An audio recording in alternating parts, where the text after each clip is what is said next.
Are you looking to start your very own internet radio station or radio network? Do you need a reliable, high-bandwidth, dedicated server? ReliaStream offers some of the lowest rates on the web. ReliaStream supports Shoutcast, Icecast, and iTunes radio broadcasting. We are so confident you will love our services. We even offer a free 15-day trial. You will also enjoy our free top-rated customer service, free live support, and low-cost dedicated servers. Visit www.reliastream.com. That's reliastream.com to get started. You're tuned in to Rebooting Liberty. On this week's episode of According to Me and Bunny, Halloween Spooktacular. I share why I think Halloween is overrated. Kind of sucks as an adult. Sam, of course, will call me a commie once again.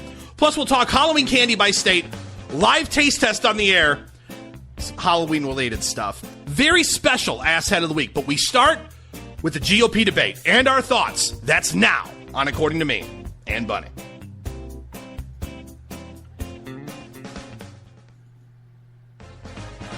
Here's the story of Polita Bunny.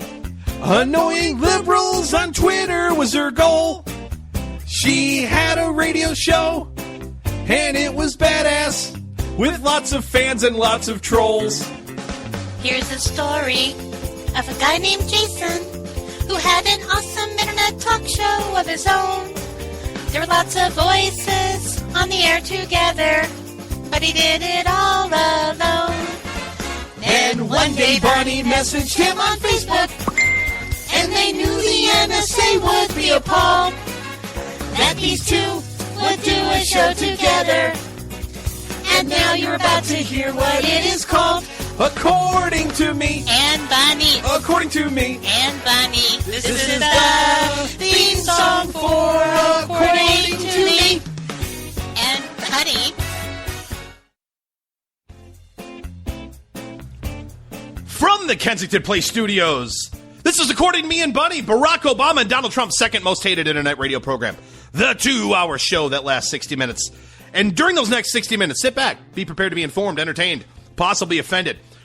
According to Me and Bunny, of course, as you know, little dress code, little information we got to share with you. Listening is mandatory, but pants are, of course, are always optional. And tonight especially, goosh pants are recommended. And if you don't know what goosh pants are, you missed last week's episode. Shame on you. But I'm Jason DeWilkins, and joining me, my co-host out in the Wild West somewhere, and the only thing that scares the left more than a Ted Cruz presidency would be her going after you on Twitter. Polita Bunny foo-foo, hopping through the internet, scooping up some liberals and bopping them on that. Good evening, Sam Janney. Hey, Jason DeWilkins. How are you? I'm wonderful. So, without any further ado, let's get right into it, because we have an action-packed show. Wait a second. Okay. I have to ask, I have this reputation for being just this mean person. And honestly, I'm pretty sweet, don't you think? All right, so let's get into the show. Rotten hell. You are the sweetest, meanest person I know. I really am fucking sweet, right? I'm so tired. Yeah, absolutely. I mean, just that statement alone really, really puts you in that kind of category. So we have a jam-packed episode filled with taste tests. I have a pumpkin beer here in the Kensington Place studio. I am ready to roll. We are going to have a great Halloween spectacular in the back half of the show because I love Halloween so much. We'll talk about that later on in the program. But let's get started with a couple things we do need to discuss. Namely, of course, the reason why we're starting at 10 p.m. Eastern here on K98 Talk. And thanks for you, those who are in the chat room. We got some folks who are admitting they're not sober already. So that's a good thing. And to get through CNBC's coverage of this debate, I would encourage drinking. So if you were already on that path, congratulations. You made the right decision. But let's just back and forth here, Sam. What did you think of the debate or what you're able to see of it? What were your thoughts on it? Well, I have to be honest. I only sat for about 45 minutes to an hour of it because the CNBC moderators were just garbage. And, I understand that they're trying to make it exciting. I understand that they want people to watch and pay attention. But it was like they were combative from the get-go. And I know Harvard is a piece of crap. I know I kind of expected him to act that way. But whoever that woman in the middle was a terrible hag. And the other guy was trying to play nice and be fun. But what they were really doing was trying to make every Republican up there fight and then look stupid in the process. No, so I didn't make it. I couldn't stand it that long. Well, let's talk about that here really quick is in regards to, again, if you've listened to our debate wrap-up shows before in the past, I'm the dork that creates a spreadsheet and takes notes during the debate. So in my column of the coverage on my spreadsheet, I said, by far and away, by miles, the worst moderators I've ever heard. In any debate garbage. I've ever heard in my entire life. Like, Candy worst by a Crowley. mile. And people still complain about CNN was amazing in comparison to this. Crowley was better Oh, than these yeah. three people. Oh, yeah, Candy Crowley was great. She was fantastic in compared to these people. It was so clearly obvious. And I don't know if you got a chance to listen to the little kids table debate. But I did. In between the end of that and the beginning of this one, there was coverage, and it was just gut-wrenchingly awful. Of how we're here in Colorado, and let's look at all the people protesting this debate and ask them what they're thinking of. Of course, you see that? Huh? Did you see Moms Demand Action or whatever the gun group? Shannon Watch group is there. Yeah. And my question is, and I don't know this, Sam, so you tell me because I may be wrong, or if those of you in the chat room, I just jotted this down as it was going on. Is Fox News going to have a Democratic debate? Are they going to have coverage of one of them? I don't know. Actually. I don't know either. But there's no way the Democrats would agree to that. And what was really great, and that's the reason why I asked the question. I turned it off finally because I knew when I saw Ted Cruz go after the moderators, I'm like, it's not going to get any better. I'm done. Because Ted Cruz, I've had him in my top 3, my top 5. I've complained that he's too close to Trump. I have encouraged him. I feel like he sits in Trump's shadow. Tonight, he kicked ass. When he went after those moderators and he said, have you listened to the questions you're asking us? You're asking one guy if he knows math. You're asking one guy if he's a villain. You're asking another guy. I mean, it was just on. And Cruz just went off. But, he did it in Cruz style. So it wasn't like Trump losing his temper and acting like a jackass. It was elegant and spot on and made those guys look like fools. I'm like, that's it. I'm done. Cruz is, if not number 1, my top 2 now. I have never seen anything like that. I was completely enthralled, and I was like cheering because finally someone said to the media, you guys are assholes. He said, not one of you is going to vote for us anyway, and we can tell that. So, he was being funny, but you could tell he was frustrated. I loved it.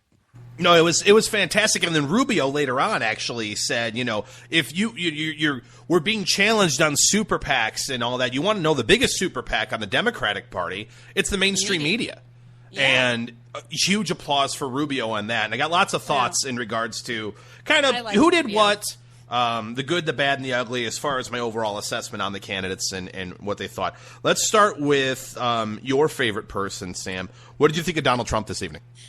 Of the time I watched, I found him, I could tell he was already ready to get beat up. And he seemed very defensive. And I know he was already complaining today that he didn't think that the debate would be fair. And then watching the moderators act like that, he actually has said something I agree with, which made me want to drink. He also made me laugh because Kasich come out in the beginning and they're like, well, tell us what your weakness is. And Kasich goes off on some rant about how, these other guys are idiots and doesn't answer the question. And it was just... when he said there's a reason you're at that spot, you're polling 1%, and I hate the whole polling thing. I laughed my dumb head off. And that's what I said. I said, this Kasich is such a penis this evening. He's making me root for Trump. It was so bad that I was like, Trump's right. And I hated to say that. I hated to agree with Donald Trump because everyone knows I'm not a fan. But here's the other thing that was odd about Donald Trump tonight for me. When he was up there and the moderators were going after, and it was like Harwood was doing it from the get-go, I was like, I had a moment of almost like, this is my uncle or my brother, and I can be a bitch to him, but you can't. I wanted to get in Harwood's face over Trump, and then I realized I was being crazy. But I had a moment of that. Back off my candidate, man. And I'm like, whoa, wait, he's not my candidate. It was weird. And I was sober, so, yeah, that was crazy. Yeah, the moderators were clearly anti-Trump. I mean, really without a doubt. I mean, and again, I want to see Donald Trump. If Donald Trump's a man of his word, he excoriated Megyn Kelly for an unfair question. The questions he was asked tonight were just completely murder in comparison to what Megyn Kelly asked him. And I don't know the dumb woman's name in the middle, but when she went after Carson and his tax plan, and she's like, I've looked at the numbers, and your numbers are wrong. I'm like, bitch, back up. Let him answer. It's like they wouldn't let him. Because I'm sure she would have took Bernie apart last week on his, Sure. Yeah, and be like, well, the numbers don't really add up, Bernie. We'd have to tax the hell out of everyone to make this happen. I'm sure that happens. Cruz is like, the Democrat debate, they're like, oh, wow, your hair's so pretty tonight. Nice to see you. There was nothing challenging those Democrats on that stage but Jim Webb. I mean, and Ted Cruz kind of made that point. He was just like, you be asking them what favorite color they have, and you're up here calling people, they don't know math, and you're calling people villains. I thought it was great. But I tell you, it was a really weird moment of, come on, I understand wanting to go after Trump because I like to go after Trump, but you're so obvious that it makes me mad, and I don't like the guy. So imagine what it did to people who do support him. No, you're right. No, absolutely. It definitely infuriated them. The one thing I noticed also, there was a 50-minute gap between questions or any conversation at all with Donald Trump. 50 minutes. Oh, yeah. 5-0. Well, usually Trump is like everything. Yeah. And I think they deliberately cut him out. Well, but see, you could make the case that the more you get that guy to talk, the more damage he does. So if you're really trying to destroy him, just ask him all types of stuff. Well, I think there was some weird game going on. I think they really wanted to hurt Fiorina, and I think they really wanted to hurt Rubio. And it was interesting because when they were introducing them as they went down, there was polite applause for Kasich and Bush. Rubio got a pop. Trump got a moderate pop. Carson got a moderate pop, but Fiorina's pop was huge in Colorado, which is not surprising because I'm sure, she has ties in Colorado still. But there was definitely some kind of agenda in those moderators tonight, and it was not about debating and letting Americans decide which candidate was right for the job. It was, we're going to shit on the Republicans and make them look stupid and combat with them. Ha, ha, ha. Yeah. That's what it was. And by the way, besides Trump's sparring back and forth with Kasich, in which I was actually on Trump's side there. I know. His answer later on in the debate about gun-free zones was outstanding. Great job. Where he was just like, look, you're inviting psychos in by creating gun-free zones. We need to get rid of gun-free zones because all you're doing is asking for people to kill other people. And the reason why we have Marines and people at military bases who can't defend themselves, these are the bravest men and women that we have defending our country. And the fact that they are gun-free zones is insane, and that needs to end, and it will end. And I'm like, that's great, Trump. Way to go. So, he did way better than I ever thought he would tonight. I think he did okay. I really did. And again, I'm not a huge fan, as everyone who knows. But for me to say that, if you're listening, I am not a fan. I will take every opportunity I can find to punch him. And tonight I felt like he did the best he could possibly do. And it was like they were debating in front of a firing squad. It really felt like that. And I think he held his own. He didn't get pissed off. He did get kind of red in the face when they accused him of being a villain. He got kind of angry. But I noticed him really pull it in. So I will give him points for that. Yeah, I think he did a good job. Talking Ted Cruz, like you had mentioned, balls of steel in regards to calling out CNBC or PCNBC, whatever you want to call them. Political hotness, and he talked about his tax plan, which gave me goosebumps when he was talking about a flat tax at $36,000 or more, and then a corporate flat tax at 16% for a corporation. I was just like, because he was explaining why it would work. And thank you, Ron. It was Betsy Quick, whatever her name is. Thank you, Ron, for that in the chat. The broad in the middle, right?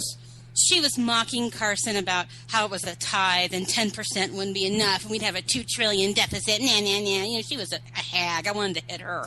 But what Cruz did was he said, well, here's how it works, and you didn't let Carson finish. And this is what we need to do. And then also Cruz hit on Social Security and how, we can't cut it, but here's what we can do to save it. And he pointed out that he's only 44. I'm like, oh my God, he's only 2 years older than me.